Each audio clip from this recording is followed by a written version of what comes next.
The year is 1928. Your generation is living through the first wave of the public relations boom. With businesses starting to understand that the public will buy products based on how they feel and associate with brands, the rise of marketing and public relations began. Companies like AT&T realized that the newspaper was their most powerful weapon in getting the public on their side, and so they hired a highly skilled publication team to get non-branded pieces written about the beauty of the telephone. Standard Oil Company hired public relations pioneer Ivy Lee to gain public trust again after the company was linked to the Ludlow massacre.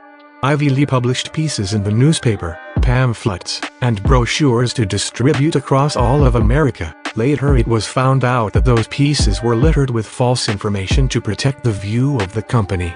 Lee was a highly intelligent spin doctor, but even his genius couldn't cover the truths of the Standard Oil Company's malpractices. Lee is quoted saying, "Tell the truth, because sooner or later the public will find out anyway. And if the public doesn't like what you are doing, change your policies and bring them into line with what people want." Although his practices did not work with the Rockefellers, the idea of changing companies' policies and focuses to fit within the public's appreciation is an art that we still see today. Actually, it is especially abundant in today's corporation culture. And then psychology began to shake and twist the public relations model. The idea that you could make people subliminally want to buy your product was arousing corporate America, and thus modern marketing was born. The master of mixing psychology with public relations was my favorite author, my professional hero, and one of the most unknown yet influential people of the 20th century, Edward Bernays. Bernays is the nephew of the late great psychoanalyst Sigmund Freud. He was a member of the Committee of Public Information during the First World War, and there he was responsible for raising morale and rage within the country to recruit soldiers for war.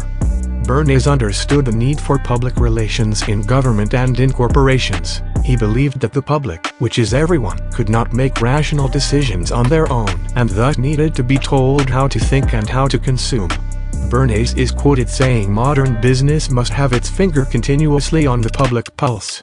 It must understand the changes in the public mind and be prepared to interpret itself fairly and eloquently to changing opinion." It's quite eye-opening after reading Bernays' books and realizing how powerful he actually was in creating an American consumer culture, and his praise for the manipulation of the public mind. He was a strong believer in an invisible government, behind the public faces, that have a great understanding of human behavior, social sciences, and how the mind works within a crowd. Due to Bernays' vast knowledge on the human mind, behavior, and habits, he was able to work in some of the most important projects for the modern man. This will sound shocking, but he single-handedly made bacon and eggs the breakfast that all American households would enjoy, but I'll write about that more in depth later on. The main topic of Bernays' work that I want to go in depth on is how he would sell a piano. A piano seems like an easy thing to sell nowadays. People want the guests of their house to see the piano as an item that adds culture and musical feel to their household. But in the 1920s, only the aristocrats and extremely powerful had pianos in their homes. Regular American people did not see the piano as a necessity that they had to add to their regular homes. But Bernays knew that although the American people do not want pianos at the moment, he could always change their mind.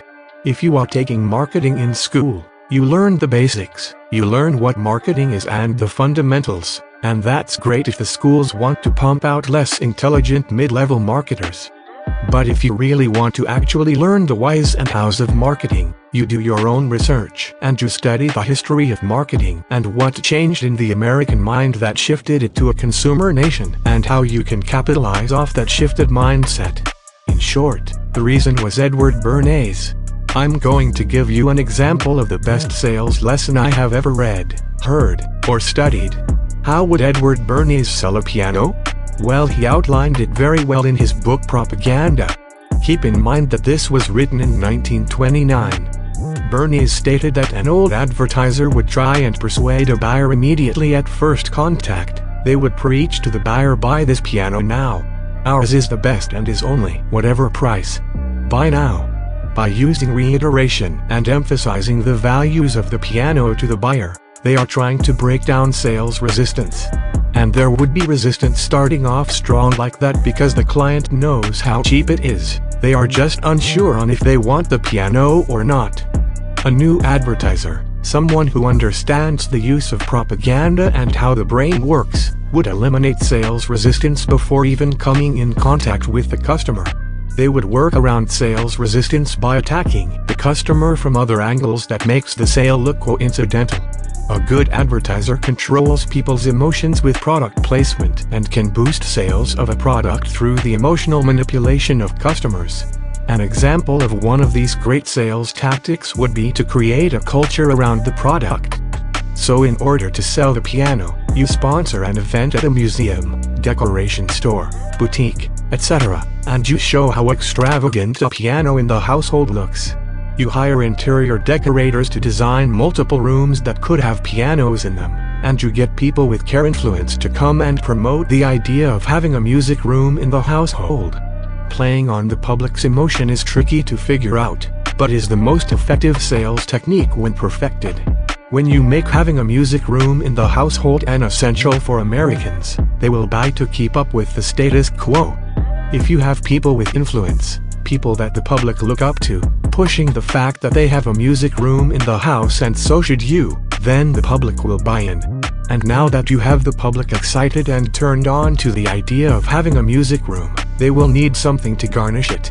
A music room is not complete without an instrument of music, so now they will be coming to you to say please sell me that piano rather than you pushing your low price and high quality.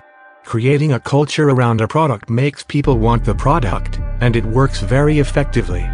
It is what Bernays did to influence the public to normalize the bacon and eggs breakfast, and it is what you can do to sell whatever product that you might have. America was sold on the everyday use of the piano when once everyone saw it as an accessory for the bourgeois. Now everyday Americans were transforming rooms into music rooms. Although this focused on this sales tactic on a grand scale, creating a culture for a product and reaching consumers' emotions can be done on much smaller scales for any kind of product. I hope that you found this breakdown useful and that you are able to do some further research on the topics that I went over so that you can master them for yourself and your business.